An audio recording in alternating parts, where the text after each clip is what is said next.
Les combats que nous menons peuvent être, et beaucoup de ces batailles sont d'ordre spirituel. Hello, hello à vous tous qui nous suivez, partout où vous nous suivez, nous sommes heureux de vous retrouver pour une nouvelle capsule, toujours sur la thématique la vie et avant tout spirituelle. Aujourd'hui, nous voudrons parler avec vous des batailles, les batailles de la vie.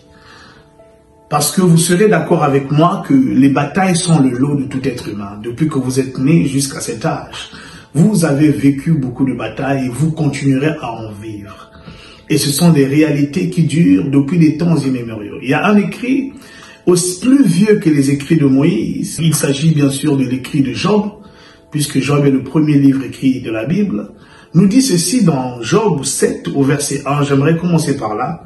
Le sort de l'homme sur la terre est celui d'un soldat, et ses jours sont ceux d'un mercenaire. Et je trouve qu'il résume assez bien la vie de l'homme sur la terre. Une vie faite de combats et de combativité, de batailles, de guerres de toutes sortes, personnelles ou qui vont jusqu'à l'échelle même mondiale. Donc les batailles font partie de la vie. Les guerres, les conflits, les adversités font partie de la vie. Si tu passes par les adversités, si tu es passé par là, ce n'est pas quelque chose d'étonnant, c'est la réalité de notre monde. Mais ce sur quoi nous voulons insister un peu aujourd'hui, c'est le fait que beaucoup de gens ignorent que beaucoup de ces batailles, beaucoup de ces guerres, beaucoup de ces conflits, beaucoup de ces adversités que nous rencontrons dans la vie ne sont pas toujours purement humaines. Oui. Il y a des adversaires auxquels nous faisons face qui ne nous combattent pas à la loyale. C'est-à-dire qu'ils ne viennent pas seuls comme nos yeux le perçoivent, mais ils viennent souvent avec un secours d'ordre spirituel. Oui, même dans les batailles, le spirituel peut intervenir. Et je vais vous proposer une lecture et nous allons développer à partir de cette lecture-là que nous trouvons dans 2 Rois chapitre 6 verset 15 à 17. 2 Rois chapitre 6 verset 15 à 17. Il est écrit ce qui suit. Le serviteur de l'homme de Dieu se leva de bon matin et sortit. Et voici, une troupe entourait la ville avec des chevaux et des chars.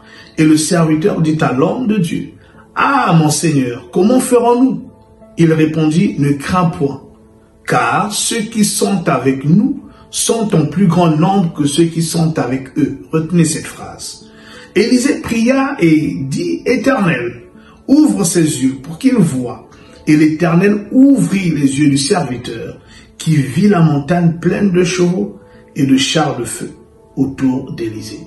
Pour la petite histoire, Élisée était un prophète de l'Éternel en Israël. Et il avait été attaqué par toute une armée. Vous imaginez un seul individu, mais attaqué par toute une armée d'un pays tout entier.